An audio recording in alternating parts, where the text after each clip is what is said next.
Hello everyone, welcome to tech smooth. चलिए बात करते हैं फाइनेंशियल ईयर 2024-25 जो कि अभी हमारा चल रहा है, उसकी इनकम पर आपको कितना टैक्स पे करना होगा जब आप नेक्स्ट ईयर यानी कि असेसमेंट ईयर 2025-26 में अपनी इनकम टैक्स की रिटर्न्स को फाइल करेंगे। स्लैब रेट से लेकर कैपिटल गेन तक सारे रेट्स में आपसे डिस्कस करूंगी। प्लस ये भी बताया जाएगा इस वीडियो में कि न्यू टैक्स रिजीम अगर आप ऑप्ट करेंगे तो कौन सी ऐसी डिडक्शंस, एग्जेम्पशन एंड अलाउंसेस हैं जो आप न्यू टैक्स रिजीम में भी क्लेम कर सकते हैं। क्योंकि अब हमारा फाइनेंशियल ईयर एंड होने वाला है, ओनली 1 मंथ आपके पास पेंडिंग है, तो आप अभी भी डिडक्शंस को क्लेम करने के लिए अगर इन्वेस्टमेंट नहीं करी है तो आप अपनी इन्वेस्टमेंट्स कर सकते हैं। तो इन सब चीजों के लिए ये वीडियो आपके लिए बहुत ज्यादा रहने वाला इंपॉर्टेंट, क्योंकि इस वीडियो के जरिए आपको पता लगेगा कौन कौन सी डिडक्शंस एंड एग्जेम्पशंस ऐसी हैं जो आप क्लेम कर पाएंगे टैक्स रिबेट्स के लिए। तो चलिए जल्दी से वीडियो को स्टार्ट कर लेते हैं। सबसे पहले डिस्कस करते हैं कि कौन कौन से स्लैब रेट्स आपके लिए रहेंगे फाइनेंशियल ईयर 2024-25 की रिटर्न्स के लिए। चलिए सबसे पहले बात करते हैं कि ओल्ड टैक्स रिजीम में अगर आप अपनी रिटर्न की फाइलिंग करेंगे तो क्या स्लैब रेट आपके लिए रहने वाली है। अगर आपकी इनकम 2,50,000 तक है तो आपको कोई टैक्स पे नहीं करना। अगर आपकी इनकम 2,50,000 से 5,00,000 रुपीज तक है तो आपको 5% टैक्स पे करना है। 5,00,000 से 10,00,000 के बीच में 20% आपको टैक्स पे करना होगा। 10,00,000 एंड अबव आपको पे करना होगा 30% टैक्स। बट अगर आप सीनियर सिटीजन है, आपकी एज अगर 60 ईयर्स एंड अबव है, तो आपकी जो स्लैब रेट है वो 2,50,000 से स्टार्ट ना होकर रहने वाली है 3,00,000 रुपीज। इसका मतलब है 3,00,000 से नीचे आपको कोई टैक्स पे नहीं करना। 3 to 5 आपके लिए 5% रहेगा, 5 to 10 20% एंड 10 एंड अबव 30%। बाकी की स्लैब रेट हमारी बिल्कुल सेम रहेगी सीनियर सिटीजन के लिए भी। सेम है अगर आप सुपर सीनियर सिटीजन है, 80 ईयर्स एंड अबव है, तो आपके लिए जो स्लैब रहेगी वो रहेगी आपकी 2,50,000 और 3,00,000 की जगह आपको जो स्लैब रेट है वो 5,00,000 रुपीज से शुरू होने वाली है। 5,00,000 रुपीज तक आपको कोई टैक्स पे नहीं करना। उसके बाद आपको जो टैक्स पे करना है सेम आपकी स्लैब रेट रहेगी 5 to 10 20%, 10 एंड अबव 30%। तो जो क्राइटेरिया है ओल्ड टैक्स रिजीम में स्लैब रेट का, वो 10 एंड अबव आपको 30% टैक्स जो है पे करना होगा। ओल्ड टैक्स रिजीम में आपके लिए क्या बेनिफिट है कि आप सभी तरीके की रिबेट्स, डिडक्शंस, एग्जेम्पशन सब कुछ आपके लिए अलाउ होता है। आप सारी तरीके की डिडक्शंस को जो है क्लेम कर सकते हैं। तो ये था हमारा ओल्ड टैक्स रिजीम। इसमें एक चीज मैं और ऐड कर देती हूँ, 87A की रिबेट। 87A की रिबेट आप ओल्ड टैक्स रिजीम में क्लेम कर पाएंगे 12,500 रुपीज तक। इसका मतलब 5,00,000 रुपीज से इनकम अगर आपकी कम है तो आपको कोई भी टैक्स पे नहीं करना, अगर आप ओल्ड टैक्स रिजीम में अपनी इनकम टैक्स की रिटर्न को फाइल कर रहे हैं तो। इसी के साथ मैं एक चीज और भी ऐड कर देती हूँ, अगर आप ओल्ड टैक्स रिजीम में अपनी इनकम टैक्स की रिटर्न को फाइल कर रहे हैं और आपको कैपिटल गेन है, शॉर्ट टर्म कैपिटल गेन अगर आपको अर्न हो रहा है, तो शॉर्ट टर्म कैपिटल गेन जिसके ऊपर की स्पेशल रेट टैक्स आपके एप्लीकेबल होते हैं, जो कि पहले बजट से पहले आपका 15% था। बजट यहाँ पे मैं जो बात कर रही हूँ वो बजट 2024 की बात कर रही हूँ। जो अभी हमारा लेटेस्ट बजट आया था 2025, वो हमारा इसके ऊपर जो अभी हमारा कमिंग असेसमेंट ईयर है उसके ऊपर एप्लीकेबल नहीं होगा। वो आपका एप्लीकेबल होगा 1 अप्रैल 2026 से। तो जो हमारा बजट 2024 आया था उसमें चेंजेस आए थे कि शॉर्ट टर्म कैपिटल गेन जो है पहले हमारा 15% लगा करता था, अब कन्वर्ट होकर 20% हो गया है आपका 24 जुलाई 2024 के बाद। अगर आप ओल्ड टैक्स रिजीम में अपनी इनकम टैक्स की रिटर्न को फाइल कर रहे हैं तो ये जो 87A की रिबेट है दैट इज 12,500 रुपीज, उसको आप रिबेट क्लेम कर सकते हैं under old tax regime in case of short term capital gain. इसका मतलब है जो 5,00,000 रुपए तक की लिमिट है वो आपकी शॉर्ट टर्म कैपिटल गेन पर भी एप्लीकेबल होगी। जबकि long term capital gain 112A इसमें कवर नहीं होता, क्योंकि सेक्शन में अपने आप में बोला गया है कि हम 87A की रिबेट जो है अलाउ नहीं करेंगे। तो ओल्ड टैक्स रिजीम में 112A की जो रिबेट है, जो सेक्शन है, इसके अंदर जो आपके इनकम होगी उस इनकम पे जो आपका लॉन्ग टर्म कैपिटल गेन है उसके ऊपर 87A की रिबेट आपको नहीं मिलेगी। अपार्ट फ्रॉम दिस अगर आपकी VDA की इनकम है, गेमिंग की इनकम है, तो आपको ओल्ड टैक्स रिजीम सेलेक्ट करने पर 5,00,000 से नीचे अगर आपकी इनकम है तो आपको रिबेट मिल जाएगी 12,500 रुपीज तक की। इसीलिए मैंने अपनी लास्ट वीडियो में जो मैंने अपनी लेटेस्ट बनाई थी 87A की रिबेट के से रिलेटेड, उसमें साफ साफ बोला था कि अगर आपकी इनकम 5,00,000 से कम है और कोई सोर्स ऑफ इनकम नहीं है, आपकी इनकम जस्ट 5,00,000 से कम है, चाहे वो VDA की है, गेमिंग की है, शॉर्ट टर्म कैपिटल गेन की है, तो आप न्यू टैक्स रिजीम को सिलेक्ट ना करके ओल्ड टैक्स रिजीम को सिलेक्ट करें, सो दैट कोई डिस्प्यूट ना रहे कि आप 87A की रिबेट क्लेम कर सकते हैं या नहीं कर सकते। जबकि न्यू टैक्स रिजीम के लिए भी इस साल के लिए आप क्लेम कर पाएंगे, बट इसमें हमेशा डिस्प्यूट्स रहेंगे, क्योंकि अभी भी हमारे साथ रहा ऐसा डिस्प्यूट। तो अगर आपकी 5,00,000 से कम इनकम है तो बेनिफिट आपके लिए यही है कि आप सीधा ओल्ड में ही अपनी इनकम टैक्स की रिटर्न को फाइल करें। रिटर्न फाइलिंग की जो आपकी लास्ट डेट रहेगी 31 जुलाई 2025 ये उनके लिए जो कि इंडिविजुअल्स हैं फॉर द फाइनेंशियल ईयर 2024-25 जो अभी हमारा चल रहा है। तो ये मैंने आपको एक ब्रीफ दे दिया ओल्ड टैक्स रिजीम का। अब बात करते हैं न्यू टैक्स रिजीम में क्या स्लैब रेट रहेगी अगर आप इस फाइनेंशियल ईयर की रिटर्न को फाइल कर रहे हैं। तो ये जो स्लैब रेट्स हैं आपके, इसके ऊपर अगेन बजट 2024 के जो स्लैब रेट्स हैं वो एप्लीकेबल होंगे हमारे फाइनेंशियल ईयर 2024-25 के लिए। इसमें मैंने कंपैरेटिव में जो आपने लास्ट ईयर स्लैब रेट के अकॉर्डिंग अपना टैक्स पे करा है वो भी मैंने मेंशन किया है। वो इसीलिए क्योंकि बजट 2024 जब आया था तो इसमें स्लैब रेट्स में चेंज आया था। ओल्ड टैक्स रिजीम में कोई चेंज नहीं आया पिछले 3-4 सालों से, तो उसमें हमने कंपैरिजन नहीं दिया क्योंकि वो स्लैब रेट हमारे कई सालों से सेम चलते आ रहे हैं। बजट 2024 में भी कोई चेंज नहीं आया। इनफैक्ट जो अभी हमारा बजट आया 2025 उसमें भी किसी भी तरीके का कोई चेंज नहीं आया।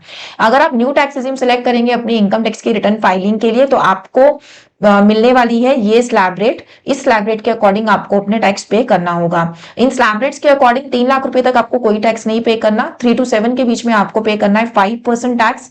7 to 10 के बीच में आपको पे करना है 10% टैक्स। 10 to 12 के बीच में 15%, 12 to 15 के बीच में 20% and 15 and above 30%। Old tax regime में आपको 10 लाख से ऊपर आपको 30% टैक्स पे करना होता है, जबकि न्यू टैक्स रिजीम में 15 लाख से ऊपर जब आपकी इनकम होगी तभी आपको 30% टैक्स पे करना होगा। अब जब मैंने ये टैक्स स्लैब रेट बताए हैं तो अब सबके दिमाग में ये आ रहा होगा कि बजट में तो ये आया था कि 12 लाख रुपए तक हमें कोई भी टैक्स पे नहीं करना। तो जो अभी बजट आया है आपका budget 2025, again I am saying this budget is not belongs to financial year 2024-25 income tax taxation. जो अभी बजट आया है वो आपका एप्लीकेबल होगा फाइनेंशियल ईयर 2025-26 के लिए। जो अब नेक्स्ट ईयर आएगा उसमें जो आप इनकम अर्न करेंगे उसकी टैक्सेशन के लिए जो स्लैब रेट लगेगा वो वाला लगेगा 12 लाख रुपीस वाला अभी आया है। अभी जो आप इनकम अर्न कर रहे हैं उसके ऊपर आपको ये वाला स्लैब रेट एप्लीकेबल होगा। इस स्लैब रेट्स के अकॉर्डिंग भी 7 लाख रुपीस तक की अगर आपकी इनकम होती है तो 7 लाख रुपीस तक की इनकम पर आपको कोई भी टैक्स पे नहीं करना। यहाँ आपको मिलेगी 87A की रिबेट। इस 87A की रिबेट का जो अमाउंट है 25,000। अगेन 87A वर्ड क्योंकि मैंने यूज कर लिया है तो माइंड में आ रहे होंगे बहुत सारे क्वेश्चन जो कि मैंने अभी क्लियर भी करे थे। 87A की जो रिबेट है अंडर न्यू टैक्स रिजीम, यहाँ पे 3-4 क्राइटेरिया है हमारे VDA, गेमिंग प्लस STCG, कुछ पार्ट्स हमारे LTCG के भी होते हैं। 112A में ऑलरेडी बोला गया है कि LTCG की रिबेट आपको नहीं मिलेगी, तो वो तो आपको मिलेगी ही नहीं।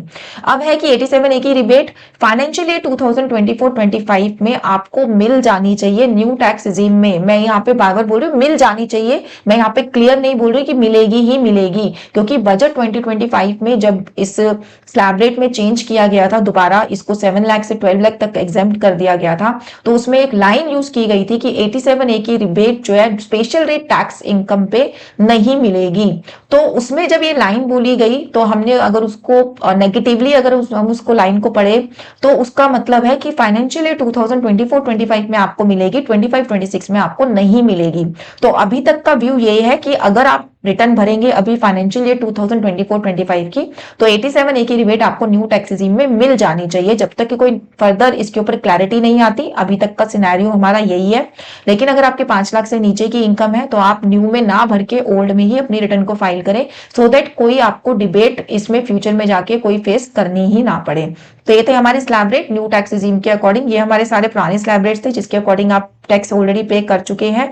बजट 2024 में एक छोटा सा चेंज इन्होंने दिया था, जो स्लैब रेट आपका 3 से 6 का था इन्होंने 3 से बढ़ाकर 7 कर दिया था यहाँ पर। तो यहाँ पे हमें 1 लाख रुपीस का बेनिफिट मिल गया था बजट 2024 आने से। तो ये एक कंपैरिजन में मैंने आपको बता दिया है ओल्ड न्यू टैक्स रिजीम का।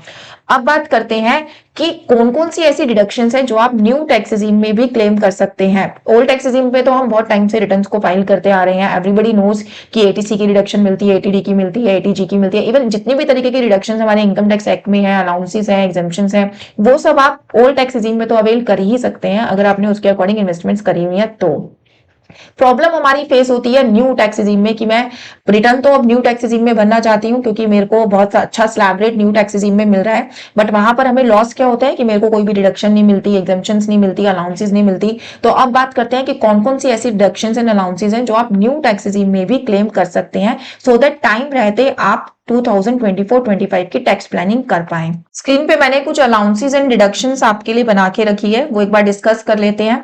सबसे पहला जो अलाउंस है आपका एचआरए एग्जेम्पशन। बहुत सारे लोग हैं जो एचआरए की रिबेट को क्लेम करते हैं। सैलरी के सीटीसी में एचआरए का आपका एक कॉलम दिया होता है। आप एचआरए, बहुत सारे ऐसे सैलरी टैक्स पेयर है जो कि अपनी टैक्स प्लानिंग के लिए एचआरए के टूल को यूज करते हैं। बट अगर आप ओल्ड टैक्स रेजिम यूज कर रहे हैं तो आपको ये एग्जेम्पशन मिलेगी। न्यू के अंदर आपको एचआरए की एग्जेम्पशन नहीं मिलने वाली है अगर आप न्यू के लिए न्यू टैक्स रेजिम को ऑप्ट करने वाले हैं तो। Same as leave travel allowances, LTA की एग्जेम्पशन ओल्ड में आपको मिलेगी, न्यू में नहीं मिलेगी। फूड अलाउंसेस आपको ओल्ड में भी मिलते हैं और न्यू में भी मिलते हैं। अगर आपकी कंपनी आपको फूड अलाउंसेस दे रही है, आपकी सीटीसी में फूड अलाउंसेस ऐड किए गए हैं, तो उसकी रिम्बर्समेंट आपको दोनों में ही अलाउ होगी। परक्यूजिट फॉर ऑफिशियल पर्पस आपको ओल्ड में मिलेगी, न्यू में नहीं मिलेगी।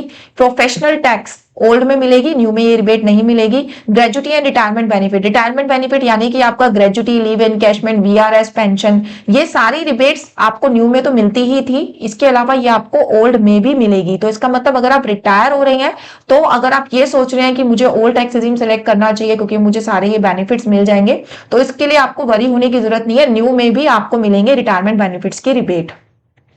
कन्वेंस अलाउंस आपको दोनों में मिलती है। ट्रांसपोर्ट अलाउंस अगर आप स्पेशली एबल्ड पर्सन है तो दोनों में आपको मिलेगी। तो अलाउंसेस की अगर मैं बात करूं तो फूड अलाउंस आपको न्यू टैक्स रेजिम में भी मिलेगा, ग्रेजुटी, रिटायरमेंट बेनिफिट्स आपको मिलेंगे। इसके अलावा कन्वेंस एंड ट्रांसपोर्ट अलाउंस भी आपको न्यू टैक्स रेजिम में मिलने वाला है।